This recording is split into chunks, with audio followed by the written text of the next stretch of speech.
ဒီကထုတ်အသက်လေးဝဲထားရတယ်ပေါ့နော်ဒီမှာပါတယ်12ကတ် spread လေးနဲ့ဖတ်ပေးပါမယ် group 3ခုလုံးပေါ့နော်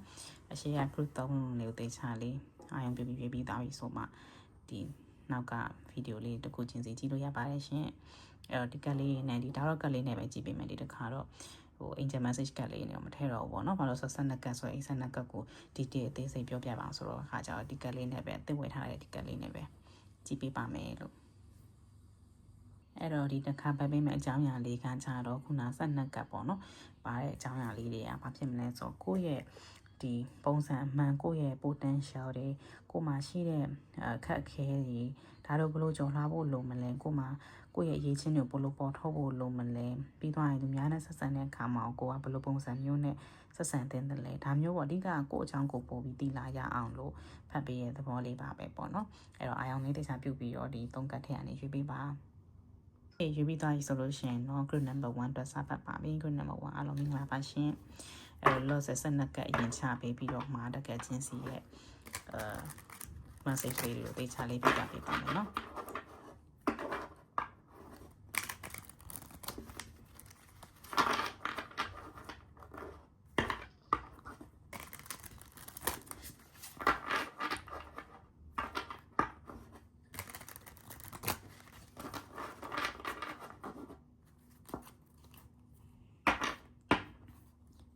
good number 1 bottom of the deck ကတော့ 4 cups เนาะဒီထိပ်လေးမှာတင်လိုက်မယ်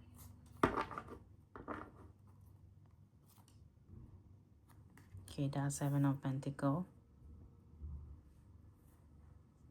ဒီကမဆန်မှာဆိုဒီပေါ်နာလေးထားလိုက်เนาะဒီမှာ the sun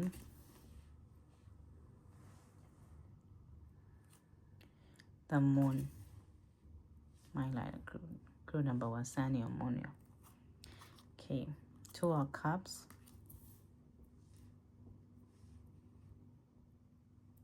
a lane and napkin okay queen of wands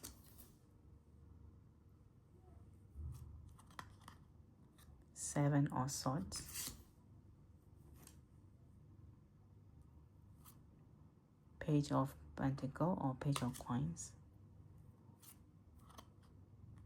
being the world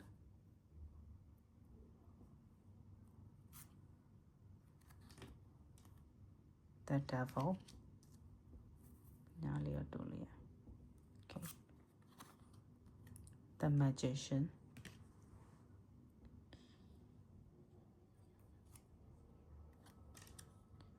the emperor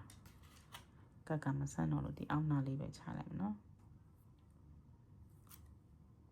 နောက်ဆုံးကတော့ knight of coins knight of pentacleဒီနောက်ဆုံးမြင် okay အဲ့တော့ group number 1ကိုကြည့်မှဆိုရင်သူ့ရဲ့ overall ပေါ့နော် energy ကတော့ 4 cups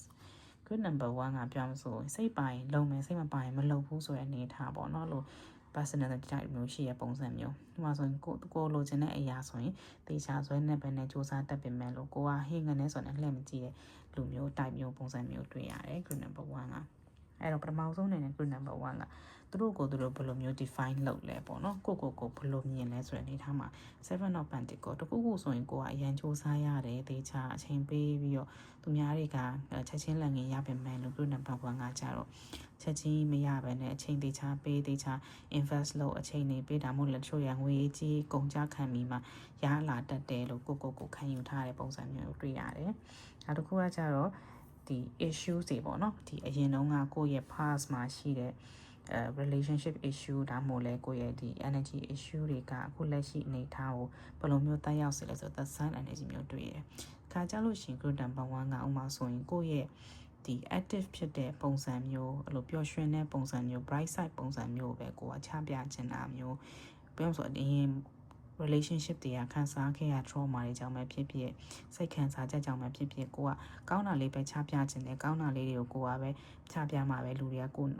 ကြည်ယူကြတယ်အဆင်ပြေတယ်ဆက်ဆံရေးအဆင်ပြေတယ်ပေါ့နော်အဲ့လိုမျိုးခံယူတဲ့ပုံစံမျိုးတွေ့ရတယ်အဲ့တော့အဲ့ဒီအကြောင်းတရားကြီးပြောဆိုကိုယ့်ရဲ့ bright side ကိုပဲပြမယ်ကိုယ့်ရဲ့ dark side ကိုမပြဘူးဆိုတဲ့ယုံကြည်ချက်မျိုးကိုလက်ကိုလုပ်ဖို့လိုနေရပေါ့နော်ခုနကပေါ့ Okay နောက်တစ်ခါကျတော့ challenges တွေပေါ့နော်ကိုမှရှိတဲ့ဒီတခြား challenges တွေကကိုကြောဘလို့ကြောဖြတ်တင်လဲဘာတွေကြောဖြတ်ဖို့လိုနေလဲဆိုတော့ the moon ကလေးနဲ့ပြเนาะအဲ့တော့ the moon ကဆိုတော့ကိုကတစ်ခါကြလို့ရှိရင် unknown things တွေပေါ့မသိကြတဲ့အရာတွေမမြင်ရတဲ့ကြိုမသိနိုင်တဲ့အရာတွေဒါတွေကိုလိုက်ပြီးသိချင်နေတာလိုက်ပြီးတော့ဟာဒါဖြစ်ပါမလားဟိုဟာဖြစ်ပါမလားနဲ့ပေါ့နော်ကိုယ့်ရဲ့ illusions တွေကိုကိုယ့်ရဲ့အကြောက်တရားတွေကိုဖယ်ချပြီးတော့ခြားတော့ရင်ဆိုင်ပြီးတော့ဖြည့်ရှင်းမှသာဒီကိုယ့်ရဲ့ challenges တွေကိုယ့်ရဲ့မှာရှိတဲ့အခက်အခဲတွေကိုကျော်လွှားနိုင်မယ်ဖြတ်သန်းသွားနိုင်မယ်ပေါ့နော်ဒီကဘယ်အရာတိုင်းကိုကိုယ်က control လုပ်လို့မရဘူးတချို့အရာတွေဆိုလို့ရှိရင်ကိုကအလုပ်ကြည့်မယ်စမ်းကြည့်မယ်အဆင်ပြေတော့ရှိမပြေတော့ရှိပေါ့နော်အဲ့လိုမျိုး try ကြည့်မယ်ဆိုတဲ့အရေးစွန့်တတ်တဲ့စိတ်နဲ့မှအဆင်ပြေမယ်ခါကျရင်ကိုကမသိချပါဘူး uncertain ဖြစ်နေတဲ့အရာတွေဆိုလို့ရှိရင်တိတ်ပြီးတော့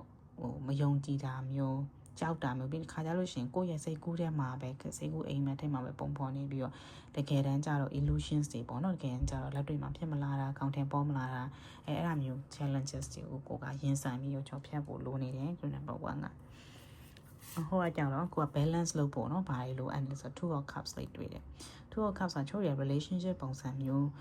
အတွက်နဲ့ကိုက balance လုပ်ဖို့လိုတာကိုရဲ့ personal life ကို balance လုပ်ဖို့လိုတာခါကျရင်ကိုကသူများကိုပဲပေးပြီးတော့သူများကိုပဲချိန်နေပြီးသူများကိုပဲချစ်ပြီးဒါမျိုးတွေလုပ်ပြီးကိုမိနေတာမျိုးလေးလည်းရှိတတ်တယ်ပြောင်းဆိုနှစ်ဦးနှစ်ဖက်ပေါ့နော် balance ပြင်မဲ့ relationship မျိုးခံစားချက်မျိုးဒါမျိုးကိုအရင်ဦးစားပေးပြီးတော့ရှာဖွေဖို့လိုတယ်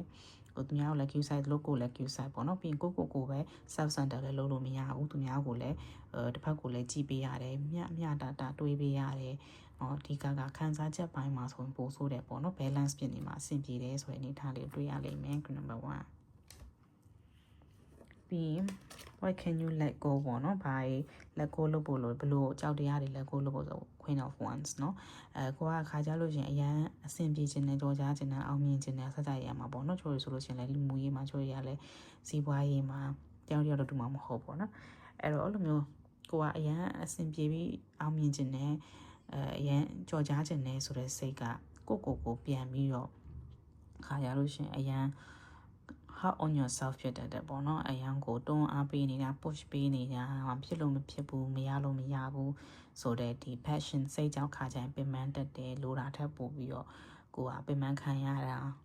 စူးစမ်းရတာရုန်းကန်ရတာမျိုးလေးရှိတတ်တယ်ပေါ့နော်ဒီကကိုကတအားကြီးကြော်ကြားနေမှာတအားကြီးအောင်မြင်နေမှာတော့မဟုတ်ဘူးကိုကနဲ့ကိုလုပ်ချင်တာလေးတွေလုပ်နေရတယ်ဆိုတော့ဒါအောင်မြင်မှုပဲပေါ့နော်ဒီကပျော်ရွှင်နေဖို့ပဲရည်ကြည်ရလေနော်အဲ့တော့တရားကပျော်ရွှင်မှုကတိုင်းတာမှုချင်းတူမှာမဟုတ်ဘူးအဲ့တော့ကိုမှရှိရလေးနဲ့ရောင်းရည်မှုလေးလိုအပ်နေတယ်အဲ့လိုမျိုးမဖြစ်မှာတွေအရန်ကြောက်တာတွေအဆင်မပြေမှာကိုမှန်းသားသလောက်မဖြစ်မှာတွေအရန်ဆိုရင်ကြောင်းကြတာလေးနည်းနည်းလေး short ပေးဖို့လိုမှာနော်အဲ့တော့သူများရဲ့မှာသူများရဲ့နဲ့ပတ်သက်လို့ရှင်ကိုဘလို့ open up လုပ်ဖို့လိုပဲ7 of swords ကို group number 1ကကြည်ရတာလေကိုမှရှိတဲ့စိတ်ရင်းအမှန်ရှိရင်းဆိုခံစားချက်တွေကိုမထုတ်ပြဘူးသူများတွေကကိုဘလို့ထင်သွားမလားကိုဘလို့မျိုးတမျိုးထင်သွားမလားပြီးရင်အထင်မြင်လွဲသွားမလားဒါမျိုးလေးတွေကြောက်စိတ်နဲ့ကိုယ့်ရဲ့ခံစားချက်တွေကိုပေါ်အောင်ထားမျိုးလေးတွေ့ရတယ်အဲ့တော့ group number 1ကကိုယ့်ရဲ့ true self ပေါ့နော်ကိုယ့်ရဲ့ true feelings true self true emotion ကိုပြဖို့ဝင်မလေးနဲ့ကိုယ့်ရဲ့ပုံစံအမှန်တိုင်းဆက်ဆံလိုက်လူတွေများထွက်ပြေးသွားမလားလို့မထင်လေးနဲ့အဲ့တော့ကိုကပို့ပြီး true self ကိုပြလေကိုနဲ့တကယ်ကိုက်ညီပြီးတော့ကိုဘဝထဲမှာထိုက်တန်တဲ့လူတွေပိုရောက်လာလေပေါ့နော်အဲ့တော့အဲ့လိုမျိုးကိုယ့်ရဲ့ feelings ကို open up လုပ် express လုပ်ဖို့မကြောက်ပါနဲ့เนาะအဲ့ဒါလေးတွေကိုကိုက overcome လုပ်ဖို့လေးတွေလိုအပ်နေတယ်တချို့တွေကသိရမလားအဆင်ပြေတယ်ဆိုတဲ့ဟာဝယ်ပြတယ်ဆိုရင်တော့ဒါကြီး fake လုပ်နေရပါဆိုပြီးထင်ကောင်းထင်တတ်တယ်လေเนาะအဲ့တော့ကိုယ့်ရဲ့ true self အတိုင်းပုံစံအမှန်အတိုင်းအစစ်အမှန်တိုင်းထုတ်ပြဖို့လိုเนาะ group number 1အဲ့တော့ဒါကတော့ next step ပေါ့เนาะဘယ်လို next step မျိုးကို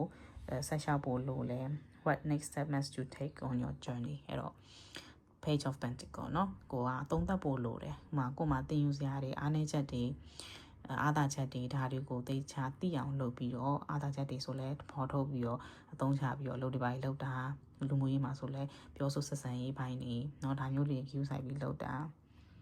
ကက်လျာလှုပ်နေတော့ okay အဲ့မျိုးတွေလုပ်တင်တယ်ပေါ့နော်အဓိကတော့ကိုပြန်ပြီးသုံးသပ်ဖို့လိုတယ်အားနည်းချက်ဆိုလဲဒီအားနည်းချက်ကိုဘယ်လိုပြင်မလဲအာသာချက်ဆိုလဲဘယ်လိုကောင်းဒီတက်ပိုကောင်းဖော်ထုတ်မလဲအသုံးချမလဲဒါမျိုးလေးတွေပေါ့နော်လိုအပ်နေတယ်ပြီးတော့ what must you do to be fair to yourself အဲ့တော့ကိုကသူများတွေနဲ့ပတ်သက်ရင်ဆက်ဆံရေးပိုင်းမှာပို့ပြီးအဆင်ပြေလာဖို့အတွက်ဒါမို့လဲကိုနဲ့သူများတွေပုံမှာဆိုရင်ဘယ်လိုမျိုးတရားမျှမျှတတလုပ်ဖို့လိုမလဲပါလေးတွေဆောင်ရရှောင်းလေးရှိမလဲပေါ့နော်အဲ့တော့ the wall ကလေးအဲ့တော့တခုဆိုလို့ရှိရင်ကိုပဲဖြစ်သူများကိုပဲဖြစ်ပေါ့နော်ကိုလုံးမယ်လို့ကိုကတိကဝတ်ပြုထားတဲ့အရာတွေကြံရွယ်ထားတဲ့အရာတွေဒါတွေကိုအဆုံးထိ completion ဖြစ်တဲ့အထိစူးစမ်းပြီးတော့လုပ်ကြတာမျိုးလေးတွေတာဝန်ယူရတာမျိုးလေးတွေဒါမျိုးလေးတွေလုပ်ပါသူများဆိုလည်းဟာကိုပြောပြီးသားစကားကိုတီးအောင်လုပ်တာမျိုးဖြစ်အောင်လုပ်တာမျိုးပြီးသက်ပေးတာမျိုးเนาะအခုဆိုတန်းလန်းနဲ့မထားတာပဲပေါ့နော်ကိုပြောထားတဲ့အရာကိုရဲ့ဒီ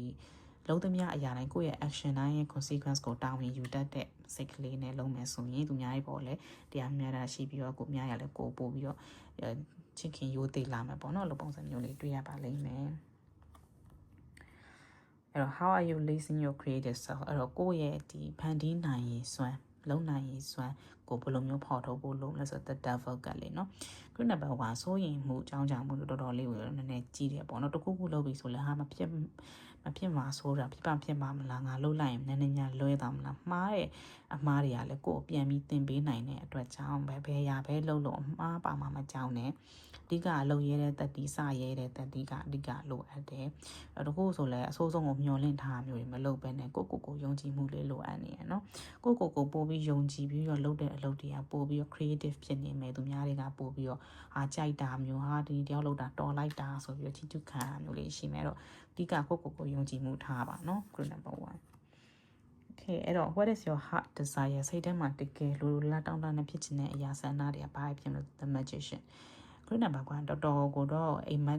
မက်ဒီရီမန်းချက်ဒီသူများရဲ့ပို့တော်ခြင်းပို့တက်ခြင်းပို့ထက်မြက်ခြင်းနဲ့အလုံးဝင်ဝင်မှာဆိုလဲကိုကနေရာကောင်းယာတုကောင်းလာဆောင်ကောင်းဒါမျိုးလေးလိုချင်တဲ့အိမ်မက်တွေပေါ့နော်ရီမန်းချက်တွေကြီးပုံရတယ်အဲ့တော့ကိုယ့်ရဲ့တကယ် true self desire ကကြတော့ဘယ်အရာမဆိုကိုကတော်ခြင်းနဲ့လုပ်တဲ့နေရာမှာလဲကိုလုပ်လိုက်ရင်ဖြစ်တယ်အဆင်ပြေတယ်ဆိုတာမျိုးပဲလိုချင်တယ်ဆိုတော့ heart desire မျိုးတွေ့ရတယ်เนาะခေအဲ့တော့ဒါနောက်ဆုံးကန်နှစ်ခုလေးเนาะအဲ့တော့ how do you confront conflict တခုအခက်ခဲရှိတာတို့တခုစကားများစရာလေးတွေ conflict လေးရှိလာပြီဆိုဘယ်လိုမျိုး handle လုပ်တင်တယ်လဲဘယ်လိုမျိုး handle လုပ်နိုင်လဲပေါ့နော်the emperor ကလေးအဲ့တော့ကြာပြောမှဆိုဒီ grid number 1ကတခုဆိုလို့ရှိရင်တော့အုံနောက်ကိုတေချာဦးစားပေးပြီးတော့မှတွက်ချက်ပြီးတော့မှပေါ့နော်စဉ်းစားပြီးတော့မှမှန်တယ်ထင်တဲ့အရာကိုလုပ်တာများတယ်အဲ့ဒါကြောင့်နည်းနည်းလေးမှအတိမ်ဆောင်မခံဘူးအမှားမခံဘူးဆိုတဲ့အနေအထားမျိုးတွေမကြာခဏဆိုလို့ကြုံရလိမ့်မယ်ပေါ့နော်အဲ့တော့ဒါကလည်းကောင်းတာလည်းမကောင်းတော့မဟုတ်ကောင်းတယ်ဒီက management ဘိုင်းကိုကောင်းတယ်ပေါ့နော်ဟိုမှာစိတ်ခံစားချက်ပိုင်းကိုပဲဦးစားမပေးဘူးလှုပ်တင်တာလှုပ်ထိုက်တာလှုပ်တင်တယ်ဆိုတဲ့အရာမျိုးမှန်တယ်ဆိုတဲ့အရာမျိုးမှာရွေးပြီးလှုပ်တာဒါမျိုးတွေကကောင်းတယ်ဒါပေမဲ့ခါကြလို့ရှင်မသိပါတဲ့နဲ့ကိုကအရန်စိတ်ပင်ပန်းရတတ်တယ်ပေါ့နော်ဟာလှုပ်လိုက်မှားသွားမလားဆိုရဲခုနပြောရဲစိုးရင်မှုပေါ့နော် the devil energy နဲ့လေကိုကရှင်းတွဲပြီးနေနေတာဖြစ်တဲ့အတွက်ကြောင့်ချို့မှားတဲ့အရာလေးတွေကလည်း is okay ပေါ့နော် to be mistaken ဆိုပုံစံမျိုးလေးနဲ့သွားမယ်ဆိုရင်တော့ balance ပို့ဖြစ်ပြီးတော့အဆင်ပြေပါလိမ့်မယ်ဒါနောက်ဆုံးကလေးနော်အဲ့တော့ကိုဘွားမှာပျော်ရွှင်ဖို့အတွက်ပေါ့နော်ဘယ်လိုမျိုးလေးတွေလုပ်ရင်ကောင်းမလဲဆိုတော့ Knight of Pentacle ဘယ်အရာမဆိုဖြည်းဖြည်းမှန်လေးပဲလုပ်ပါမြန်လှုပ်လို့မြန်ပြီးအေးရောဆိုတဲ့ဟာမျိုးတွေနဲ့အရန်ကြီးကို stress တွေပြီးခံပြီးတော့မနိုင်ဝန်ထမ်းတာမျိုးတွေလည်းမလုံးနဲ့ကိုရဲ့ဒီပုံမှန်လေးပဲသွားနေရင်တော့ကိုလိုချင်တဲ့ခုနပြောရဲပေါ့နော်လိုချင်တဲ့ငွေကြီးတွေပြည်စုံမှုတွေကြော်ကြားမှုတွေအောင်မြင်မှုတွေဒါတွေကအနည်းနဲ့အများလိုက်လာမှာပဲအဲ့တော့ကိုယ့်ဘက်ကလုပ်နေတဲ့အရာတွေကဖြည်းဖြည်းမှန်နဲ့တော့ရက်ပြက်လိုက်တာလည်းမဟုတ်ရှုံးပေးလိုက်တာလည်းမဟုတ်ပဲねပုံမှန်လေးဒါဆက်လုပ်သွားမယ်ဆိုလို့ရှင်ကိုလိုချင်တဲ့ပန်းလိုင်းကိုမကြခင်ရောက်ဖို့ရှိတယ်အဲ့တော့ group number 1ရဲ့အိမ်မက်တွေအမြန်ဆုံးဆက်စားရအကောင့်ထဲပေါ်ပါစေဆိုတောင်းပေးလိုက်ပါရနော် okay အဲ့တော့ see you in the next video bye bye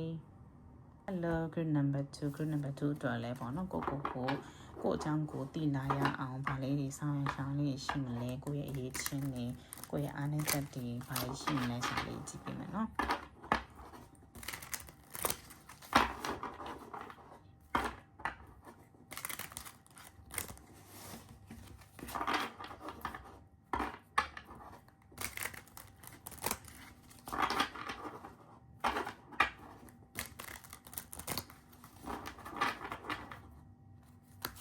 Okay, grid number 2ရဲ့ bottom of the deck က page of pentacle လေးเนาะ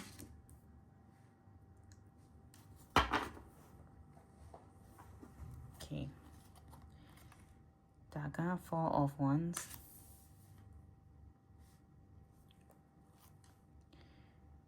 5 of pentacle ဒီနားလေးဆိုမြင် okay ပြီးသွားရင် the lovers oh the lovers ကလေးချစ်စရာဒါရင် king of pentacle king of coins ဒီနားလေးတိုးလိုက်မှာမြင်အောင်ပြီးရင် six of swords 7 of swords the Hierophant. Okay, Seven of Cups. 4 of Swords. Okay, no, yeah, no. Dima 8 of Wands. 7 of Wands. I'm not little. Now, so now 6 of Cups. Okay, Seneca, no? Seneca spread in a pavia some PM. Okay, error, group number 2 ရဲ့ overall energy လေးကိုကြည့်မယ်ဆိုရင် group number 2ကpage of pentacle ရဲ့ energy အရာဆိုလို့ရှိရင်ကြည့်ရတာတခုခုဆိုရင်ငါလောက်တာမှန်ရဲ့လားမှားရဲ့လားလမ်းမှန်ပေါ်ရောက်နေရဲ့လားမကြာခဏတွေးတော်မိလိမ့်မယ်အဲ့လိုမျိုးတွေးတော်တဲ့အခါမှာလည်းကိုပြန်ပြီးသုံးသပ်တာကိုယ့်ရဲ့အာသာချက်အားနဲ့ချက်ပြန်ပြီးချိန်ညှိတတ်တာဒါမျိုးလေးရဲ့အာသာချက်လေးရှိတဲ့ group number 2လို့တွေ့ရတယ်။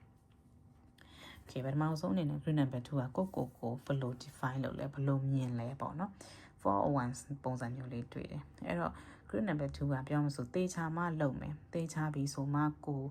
အလုပ်တွေပဲဖြစ်ဖြစ်ကိုယ့်ရဲ့စီးပွားရေးပဲဖြစ်ဖြစ်ချေးပဲဖြစ်ဖြစ်ပေါ့နော်တေချာတယ်ဆိုတော့မှပိုင်မီဆိုမှလုပ်ချင်တဲ့အနေအထားမျိုးလေးတွေ့တယ်။အဲ့ခါကျတော့ဘာပဲလုပ်ကိုက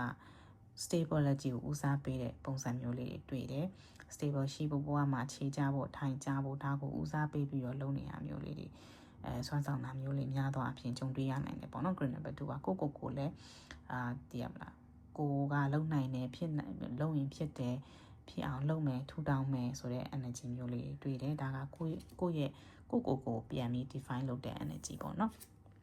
Okay နောက်တစ်ခုကကြတော့ဒါကဒီ past issue တွေကနေကိုယ့်ရဲ့လက်ရှိ relationship တွေလက်ရှိအခြေအနေဘယ်လိုတက်ရောက်နေလဲကြည့်မယ်နော် 5 of pentacles good number 2ကကြည့်ရတာအရင်တော့ငါပေါ့နော်ကိုတန်မိုးမထားခဲ့တဲ့လူတွေတန်မိုးမထားခဲ့ဘူးကိုပြောင်းဆို invisible ဖြစ်ခဲ့တဲ့ energy မျိုးလေးတွေတွေ့နေရပေါ့နော်အဲ့တော့ကိုတုံးတိုင်းအောင်ဆိုလဲအလေးမထားတာတို့ကိုကောင်းမဆက်ဆံခဲ့တာတို့ချို့ဆို childhood trauma လေးလည်းရှိပုံရတယ်ပေါ့နော်အဲ့လိုအနေထားလေးရှိရခါကြတော့ခုလက်ရှိအနေထားမှာပဲဖြစ်ဖြစ်ဒီ relationship တွေမှာပဲဖြစ်ဖြစ်ပေါ့နော်ကိုကအဲ့လို 87 abandonment ကိုနည်းနည်းကြောက်တယ်ဆိုတဲ့ပုံစံမျိုးတွေ့ရကိုထားသွားမှာတွေထားခဲ့မှာချမ်းခဲ့မှာနော်ပြီးလို့ရှိရင်ခုနပြောသလိုမစစ်မှန်တဲ့လူတွေမစစ်မှန်တဲ့အရာတွေဒါတွေနဲ့ကြုံတွေ့ရမှာကိုကြောက်တဲ့စိတ်နဲ့သွားနေတဲ့ပုံစံမျိုးလေးတွေ့တယ်အဲ့တော့အဲ့လို issues တွေဒီက abandonment issues လေးရှိတယ်ပေါ့နော်အဲ့ဒီ abandonment issue လေးတွေဟာခုလက်ရှိမှာကိုယ့်ရဲ့အများသောအပြင် relationship ကိုပြန်ပြီး affect ပြန်ဖြစ်နေတဲ့ပုံစံမျိုးလေးတွေ့ရနိုင်တယ် Okay အဲ့တော့ဆက်ကြည့်အောင် what are the challenges ပေါ့နော်ဘလို့ခက်ခဲလေးတွေကိုကျော်လာဖို့လိုအဲ့ဆို the levels attachment တွေ့လာအဲ့တော့ abandon fear abandon ကနေလာရဲ့ attachment issues တွေ attachment challenges တွေလာလိမ့်မယ်ကိုစမ်းသပ်တဲ့ relationship တွေတခုဆိုလို့ရှိရင်ကိုကတည်းကစစ်မှန်တဲ့ထိုးပြီးတော့ကိုကဖတ်တွယ်မိထားပြီးတော့နောက်ပိုင်းမှာမစစ်မှန်တဲ့လူတွေအဲ့လိုမျိုးတွေနဲ့ပေါ့နော်ကိုထားခဲ့တာကိုခြံခဲ့တာသစ္စာပေါက်သွားတာမျိုးတွေနဲ့ကြုံတွေ့ရနိုင်တယ်အဲ့ဒါကိုပြောင်းဆိုသင်ပေးနေတဲ့ challenges တွေဒီဘဝရဲ့အခက်အခဲတွေပေါ့နော်အဲ့အခက်အခဲကိုကျော်လွှားဖို့လိုမယ်လူတိုင်းကိုအရန် attach ဖြစ်စရာမလိုတချို့ဆိုလို့ရှိရင်ရှိရမလားဟိုမေတ္တာနဲ့ဒီပူလောင်တဲ့အချင်းနဲ့ချက်တာနဲ့မတူဘူးလေနော်လို့မေတ္တာ agent နဲ့မေတ္တာလူတိုင်းအပေါ်မှာ agent နဲ့မေတ္တာထားတတ်ဖို့စေတနာမေတ္တာနဲ့ကိုသူ့ဘက်ကကောင်းတော်ရှိမကောင်းတော်ရှိကိုယ့်ဘက်ကကောင်းမဆက်ဆံပေးလိုက်မယ်ဆိုတော့အဲ့လို energy အဲ့လိုခံယူချက်အဲ့လို positive mindset လေးနည်းနည်းလေးပြောင်းဖို့လိုတယ်ပေါ့နော်အဲ့ဒါကတော့ဒီဘဝရဲ့အခက်ခဲလေးဖြစ်မယ်ခါကြလို့ရှင်တယောက်ကိုတွေ့မိပြီဆိုလဲကိုကအဆုံးထိအရန်ချစ်တယ်အရန်တွေ့တယ် လောက်လို့မခံနိုင်လောက်အောင်ဖြစ်တဲ့ဒါတွေကကိုပြန်ပြီးပူလောင်စေတဲ့အရာတွေဖြစ်နိုင်တယ်ပေါ့နော် group number 2ကအားလေးရှောင်ရှားဖို့လိုပါမယ်ပြီးတော့ what requires more balance အဲ့တော့ balance လုပ်ဖို့လိုတယ်ဘာလဲဆိုတော့ king of pentacle เนาะ king of coins ပေါ့အဲ့တော့ကိုမှရှိတဲ့အခွင့်အရေးတွေ gratitude နည်းနည်းလုပ်ဖို့လိုတယ်ကိုမှရှိတဲ့ငွေကြေးပြည့်စုံမှုကြွယ်ဝမှုဒါမျိုးလေးတွေပိုင်ဆိုင်ထားတဲ့ကောင်းတဲ့အရာလေးတွေလက်ဝယ်ရရှိထားဆိုဒီကောင်းတဲ့အရာလေးကိုလည်းနည်းနည်းလေးမြင်အောင်ကြည့်တတ်ဖို့လိုမယ်ပြီးလို့ရှိရင်ကောင်းတဲ့အရာတွေအတွက်ကျေးဇူးတင်တတ်ဖို့ gratitude လေးတွေနည်းနည်းလေးများများလေးလုပ်ပေးဖို့လိုမယ်ပြီးရင်ကိုယ့်ရဲ့ goals တွေကိုယ့်ရဲ့ intentions တွေဒါတွေကိုအာရုံစိုက်မှုတွေလိုမယ်အဲ့တော့group number 2ကအမြဲတမ်း emotions နဲ့ပဲသွားနေစရာမလိုအမြဲတမ်းအုံနောက်နဲ့ပဲစဉ်းစားပြီးဆုံးဖြတ်စရာမလိုအဲ့နှစ်ခုချာမှာပြောင်းဆိုအုံနောက်နဲ့လုံးသားနဲ့ချာမှာနဲ့ balance လေးလုပ်ဖို့လိုမယ်ပေါ့နော် okay အဲ့တော့ what can you let go တဲ့ let go of your fears အကြောက်တရားတွေပေါ့နော်ဘလို့အကြောက်တရားတွေကိုက let go လုပ်ဖို့လိုမလဲဆို six of swords နော် six of swords အဲ့တော့ဒီ green number 2ကအပြောင်းလဲပေါ့နော်ကိုရဲ့ဘဝမှာကြုံတွေ့ရတဲ့အပြောင်းလဲလူအပြောင်းလဲပဲဖြစ်ဖြစ်ကိစ္စရဲ့အပြောင်းလဲနေရအပြောင်းလဲအဲ့လိုအပြောင်းလဲတွေလောက်ရမှာကြောက်တဲ့ fears တွေကို let go လုပ်ဖို့လိုတယ်နော်အဲ့ဒီအကြောက်တရားကပဲကိုခုနပြောသလိုပေါ့နော်lesson တွေအနေနဲ့လာပြီးတော့သင်ခန်းစာတွေလာပေးတတ်တယ်အဲ့တော့ဒီသင်ခန်းစာကိုက learn မလုပ်တဲ့၍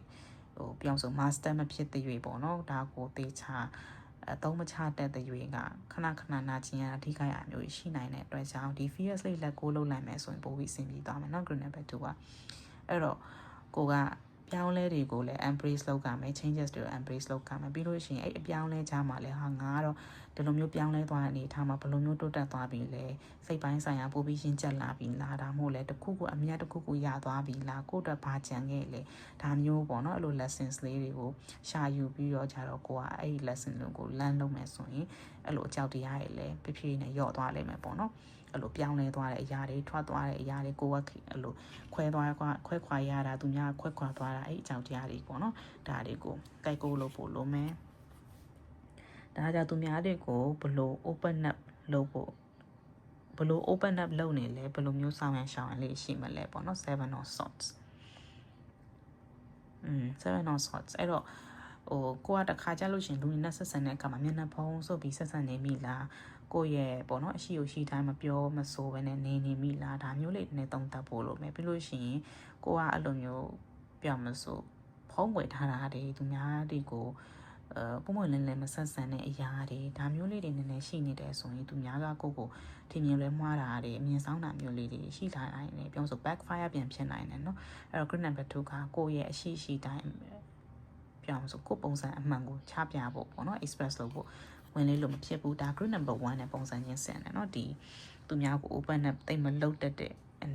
ဒီအကျင့်လေးပေါ့နော်အဲ့ဒါလေးကိုနည်းနည်းလေးပြင်ဖို့လိုလိမ့်မယ်နောက်တစ်ခုကကြတော့ what's next step ပေါ့နော်ဒါနောက်ထပ် next step ကိုဘယ်လိုမျိုးခြေဦးသွားဖို့ခြေလမ်းတက်ဖို့လိုမလဲဆိုတာလေเนาะ the hierophant နဲ့ group number 2ကကိုယ့်ရဲ့ဘဝ upgrade လုပ်ဖို့ကိုယ့်ဘဝတစ်ဆင့်မြင့်တက်ဖို့ချွေဆိုပညာရေးဒါမှမဟုတ်ဆိုလဲယာတူးကြီးသွားတာတွေချွေရကိုယ့်ရဲ့ career life မှာအာရုံစိုက်မှုလေးတွေဒါမျိုးတွေလိုအပ်တယ်အဲ့တော့ကိုယ့်ရဲ့ career မှာဆိုလို့ရှိရင်လည်းတချို့ဆိုရင်ကျောင်းသင်တန်းတွေပိုင်းပြန်တက်တာပြန်ပြီး upgrade တစ်ခုခုဖြစ်ဖို့အတွက်ပေါ့နော်ကိုယ့်ဘက်ကအားစိုက်ထုတ်မှုစူးစမ်းမှုကြိုးပမ်းမှုဒါလေးတွေလိုအပ်တယ်ပါဆိုကိုကဘဝတစ်ဆင့်မြင့်သွားလေကိုယ့်ရဲ့နောက်မှာကို followers တွေနဲ့ပေါ့နော်လိုက်ရမယ်လူတွေကိုမန်တတယောက်လိုမျိုးအားကိုးခြင်းတဲ့လူတွေဒါမျိုးလေးတွေရှိနေတယ်အဲ့တော့ကိုနိုင်ကအရင်ဆုံးခွက်ထဲမှာအပြည့်ရှိနေဖို့လိုတယ်သူများကိုပြန်ပြီးတော့ပေးဖို့ကမ်းဖို့သူများကိုပြန်ပြီး sharing လုပ်ဖို့ကူညီဖို့ဆိုလို့ရှိရင်ပေါ့နော်အဲ့ခါကျတော့ကိုအရင်ဆုံးလိုအပ်နေတဲ့ကွက်လက်လေးတွေအရင်ဖြည့်ဖို့လိုမယ်ဒါကတော့ next step ပေါ့နော် for your life okay နောက်တစ်ခုကကြတော့ what must you be to be fair to yourself ကိုအတွက်ကိုသူများအတွက်ကိုဘာလို့လုပ်ဖို့လိုအပ်နေလဲဆိုတော့ seven of cups ဦးစားပေးရမယ် priority ရှိဖို့လိုတယ်တခုခုဆိုရင်ဟာအာယုံစိုက်စရာရများတယ်သိရမလားဒါဆိုလဲဒါလိုက်ဟွာဆိုလဲဟွာလိုက်နဲ့မလုပ်ဖို့မလိုဘူးကိုယ့်ရဲ့ဘဝမှာအရေးကြီးတဲ့အရာတွေဒါတွေကိုသိချာကိုယ်ပြသိအောင်လုပ်ပြီးတော့အဲ့ဒီအရာတွေအတွက်အရင်ဦးစားပေးပြီးအချိန်ပေးပါမဟုတ်တဲ့အချိန်နေရာမှာအချိန်တွေကုန်နေတာမျိုးရှိနေတယ်ဆိုတော့နည်းနည်းလေးပြန်ပြီးတော့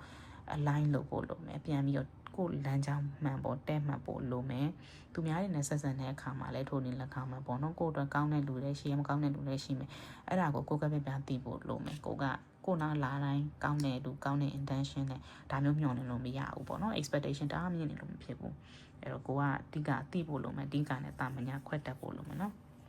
ခေဒါတော့နောက်တစ်ခုကတော့ how are you releasing your creative self ကိုရဲ့တကယ် creative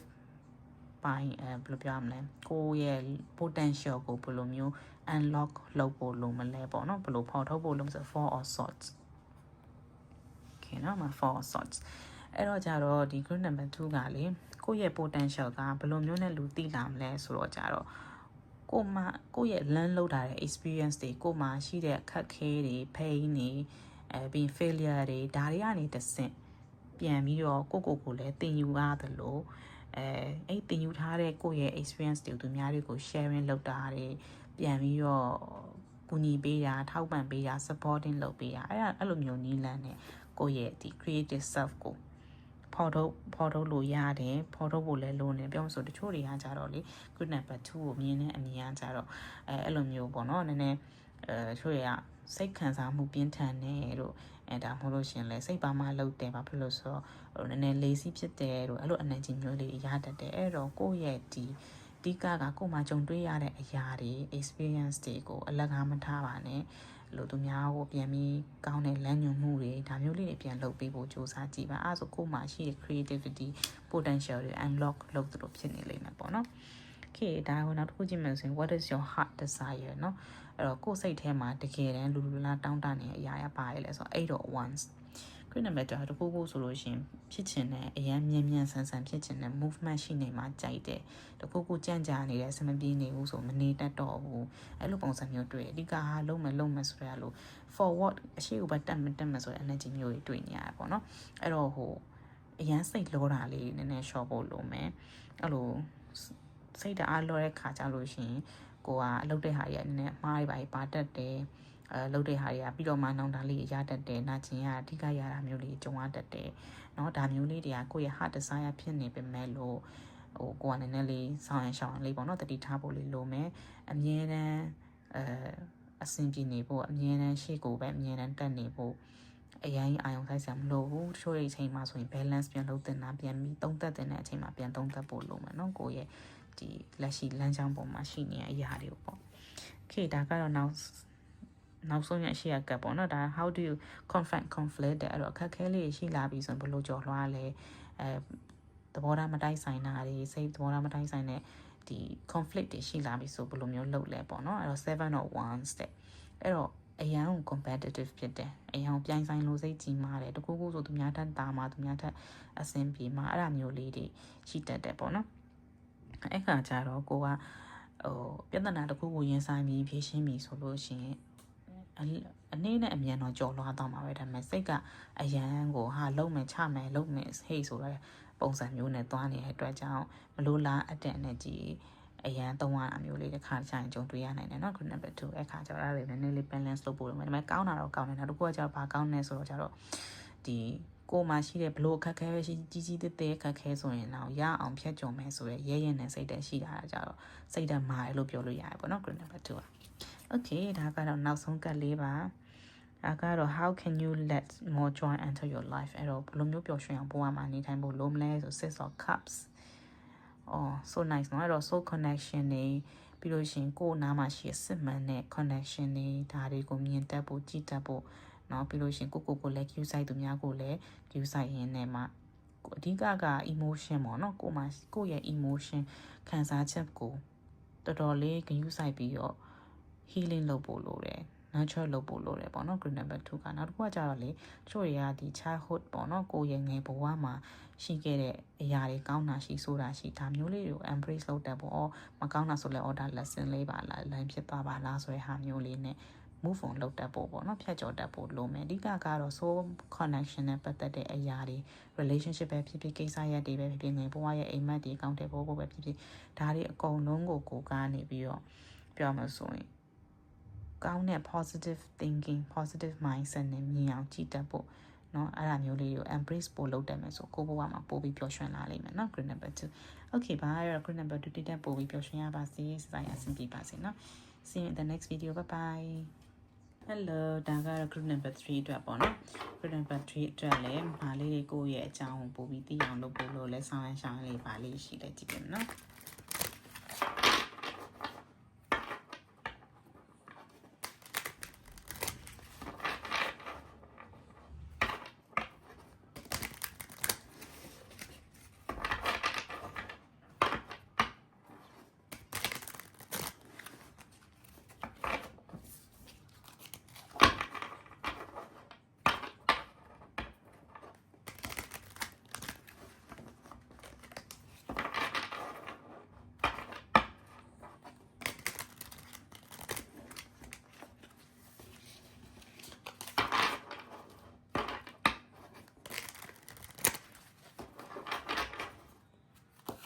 Okay, grid number 3 here, bottom of the deck, 7 of swords.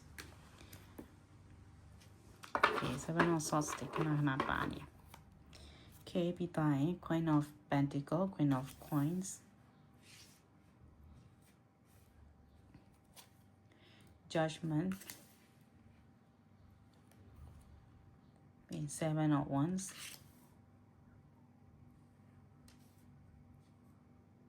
Yeah, you know.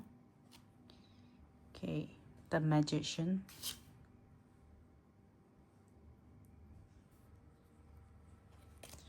Magician di body to like me. Okay. Dying 10 of Pentacle, 10 of Coins. 6 of Coins.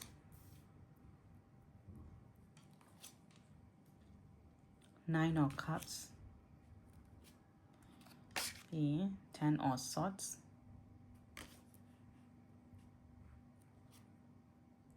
The World. Okay, now. Being 4 of Wands. The Sun. The element. Now, song out of Wheel of Fortune. Okay. So, yeah. Group number 3 now song group label. No? Overall energy. So 7 of Swords. The group number 3 lady. God, Google Soin, Goga Ludio, Baby, Yonji, Machida, Mio. Trust issue number the Minelli, Shini Boya, Damola, Toriale. Kana deceive local Miaro, the Amalebia, Kayaba, Miaro, Ludigo.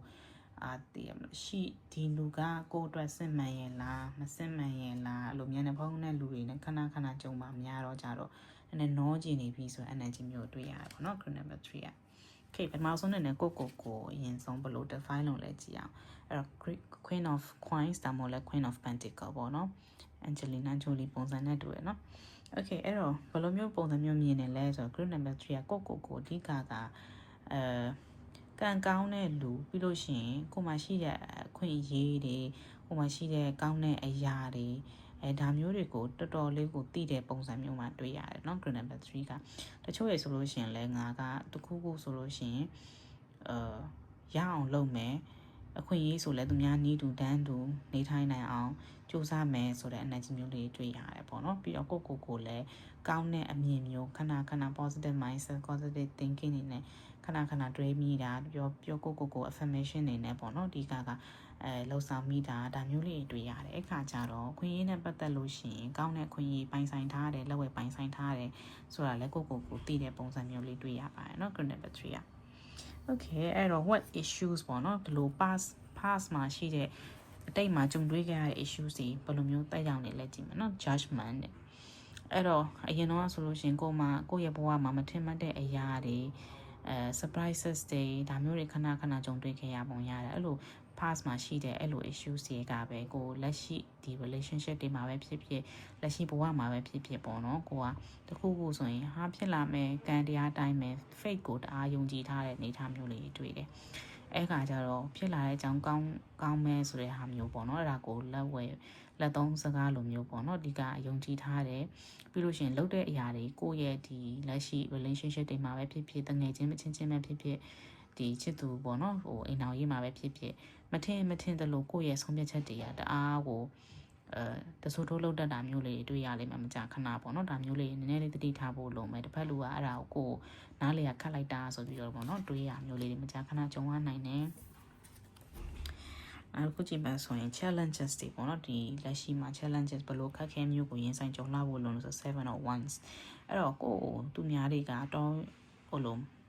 ပြိုင်ဆိုင်ကျင်တာမျိုးတွေတခုခုဆိုရင်ကို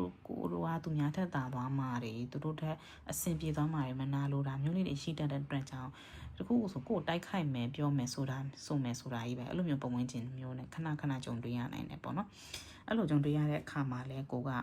ရဲနဲ့တတိရှိနဲ့ကြော်ဖြတ်ရတာမျိုးအဲ့ဒါမျိုး challenges တွေကိုခဏကြုံတွေ့ရမယ်ကြော်ဖြတ်ရမယ်အဲ့လိုကြော်ဖြတ်ရင်းနဲ့လဲကိုကပိုပြီးတန်မာလာမျိုးလေးတွေ strong ဖြစ်လာတာ mentally strong physically strong ပေါ့နော်ဘယ်လိုမျိုးတခုဆိုအခက်ခဲဆိုဘယ်လိုမျိုးကြော်လွှားရမလဲဘယ်လိုဖြတ်တန်းရမလဲဆိုတော့ပိုပြီးသိလာမျိုးလေးရှိနိုင်တယ်နော် group number 3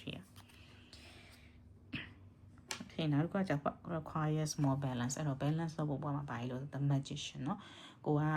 ပြောမှဆိုသူများဒီလိုမျိုးပေါ့နော်ပျော်ပျော်ရွှင်ရွှင်နေဖို့တွေကိုရဲ့ဒီစိတ်လွတ်လပ်လို့ပေါ့နော်ကိုလုံးစရာရှိရအရာလည်းလုံးဒါပေမဲ့တစ်ဖက်မှာလည်းစိတ်လွတ်လပ်လို့နဲ့ကိုရဲ့ဒီ leisure time ကိုကောင်းအသုံးချတတ်ဖို့ကိုထွက်ပေါက်တစ်ခုအနေနဲ့ပေါ့နော်ပျော်ရွှင်တာလေးတွေလည်းလုပ်ဖို့လိုအပ်နေတယ်တော့ဘဝမှာအရေးကြီးတဲ့အရာတွေကိုလည်းဦးစားပေးလုပ်တင်တာတွေလည်းလုပ်တစ်ဖက်မှာလည်းကိုယ့်အတွက်ကိုလည်းအချိန်ပေးဖို့လေးတွေလိုအပ်ပါမယ်ရှင်ဒီနောက်တစ်ခုကကြတော့ how can you let go of your fears ကိုမှရှိတဲ့အကြောက်တရားတွေဘယ်လိုမျိုး let go လုပ်ဖို့လို့ 10 of pentacles 10 of coins ဒီ group number 3ကပိုင်ဆိုင်မှုငွေကြေး material နဲ့ပတ်သက်လို့ရှင်အကြောက်တရားကြီးမားမားရှိတယ်ကိုမှငွေကြေးလုံးလောက်မရှိပါမလားလုံးလောက်မရှိတဲ့အခါကျရင်ဘယ်လိုမျိုးဖြစ်သွားမလဲလူတွေကအမြင်တွေပြောင်းသွားမလားဆက်ဆံရေးပြောင်းသွားမလားဒါမျိုးအကြောက်တရားလေးရှိပုံပဲအဲ့တော့ငွေကြေးက happiness နဲ့တိုက်ရိုက်ချိုးကြရဲဆိုပြီးတော့ပေါ့နော် group number 3ကလက်ကင်ထားပုံရတယ်အဲ့ခါကျတော့ငွေကြေးဒီတာအဓိကပဒါနာဆိုပြီးတော့ဖြစ်နေတတ်တယ်အဲ့တော့ဟိုငွေကအရေးကြီးဆုံးကျန်တဲ့အရာတွေကအရင်ကြီးမကြည့်ဘူးဆိုတော့အကြောက်တရားမျိုးနည်းနည်းလေးလက်ကိုလို့ပို့လို့မယ်ပေါ့နော်ဟိုအရာတိုင်းကတော့ဟုတ်တယ်ငွေရှိမှပြည့်စုံနေဆိုရင်ချို့အရာတွေက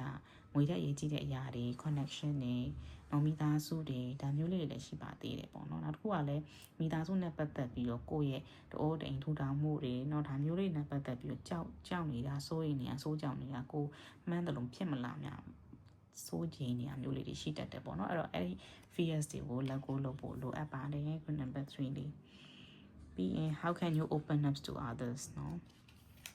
လူတွေနဲ့ဆက်ဆံတဲ့အခါမှာဘယ်လိုမျိုးကိုကနေပြီးတော့ကိုယ့်ရဲ့ပုံစံကိုယ့်ရဲ့ဒီခံစားချက်ပေါ့နော်ဘယ်လို open up လုပ်ဖို့လိုနေလဲဘယ်လို open up လုပ်မိနေလဲပေါ့ဒါလေးကြည့်မယ်နော် 6 of pentacles 6 of coins တဲ့အဲ့တော့အပေးနဲ့အယူအရန်လောက်တယ်မယ်နော် group number 3ကသူကငါ့ကိုဒါလေးကူညီပြီးငါတော့ဒါလေးပြန်ကူညီမယ်သူငါ့ကိုဘယ်လောက်ထိအတိုင်းဒါလေးခင်မင်းလဲငါတလောက်တိုင်းဒါလေးပြန်ခင်မင်းမယ်အဲ့လိုမျိုးသူ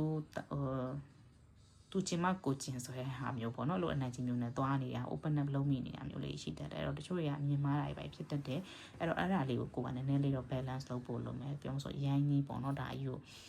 ဟိုအပေးနဲ့အယူဆိုပြီးတော့အဲ့လိုပုံစံမျိုးနဲ့လူတကာကိုဆက်ဆံလို့မရသလိုနေရာတိုင်းမှာဒီလိုပုံစံမျိုးနဲ့သွားလို့အဆင်မပြေဘူးအခါကျတော့ဒါလေးကိုနည်းနည်းလေးကွာထိန်းညှိပေးဖို့ပေါ့နော် control လုပ်ဖို့လိုပါမယ်ရှင် okay နောက်တစ်ခုက what next step ပေါ့နော်ဘယ်လိုနောက်ထပ်တစ်ဆင့်ဘာတွေဆက်လုပ်ဖို့လိုအပ်နေလဲဆိုတာလေးကြည့်မယ် 9 of cups เนาะအဲ့တော့ဒီ magician energy နဲ့ပုံစံမျိုးလေးအဲ့တော့ 9 of cups เนาะကိုရဲ့ဒီစိတ်ပါဝင်စားပြီးတော့စိတ် agency မဲ့အရာမျိုးလေးတွေဦးစားပေးပြီးလုပ်ကြည့်ပါအလုပ်ပဲလုပ်စီးပွားရေးပဲလုပ်ဆက်ဆံရေးမှာပဲဖြစ်သူများရဲ့ဒီတွေဆက်ဆံတဲ့အခါမှာပဲဖြစ်ပေါ့နော်ကိုစိတ်အေးချမ်းမှုတကယ်ပေးနိုင်တယ်စိတ်ကျဉ်နှံ့မှုပေးနိုင်တယ်ဆိုတဲ့အရာတွေကိုဦးစားပေးပြီးလုပ်ကြပါခုနပြောသလို material ဘောနော်ငွေရရင်ပြီးတော့ငွေရှင်ပြီးတော့ဆိုပြီးတော့လောက်တာထက်ကိုတကယ်ပဲစိတ်ပျော်ရွှင်မှုပေးစေတဲ့အလုပ်မျိုးကိုရှာဖွေကြည့်ပါဒါမျိုးတွေကကိုယ့်ရဲ့ဒီဘဝမှာပြန်ပြီး balance လုပ်စေမယ့်အရာလေးဘောနော်ဒါတော့ next step နောက်ထပ်တစ်ဆင့်တက်ဖို့အတွက်ကိုစဉ်းစားကြည့်တဲ့အရာလေးတွေပါ okay ပြီးတော့ how are you releasing your creative self နော်sorry ဒါကသူများရဲ့နဲ့ပတ်သက်လို့ပြကိုပဲဖြစ်ပေါ့နော်ဘလို့တရားများတရှိဖို့လိုမလဲဆို 10 of swords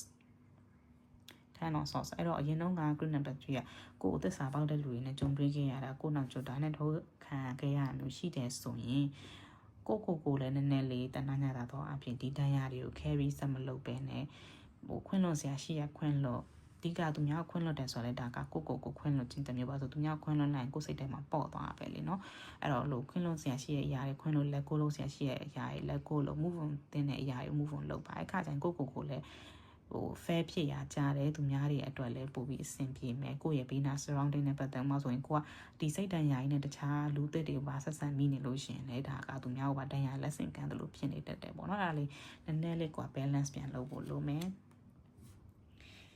Okay နောက်တစ်ခုကမှဒါက how are you releasing your creative self ပေါ့နော်ဒါကတော့ကိုယ့်ရဲ့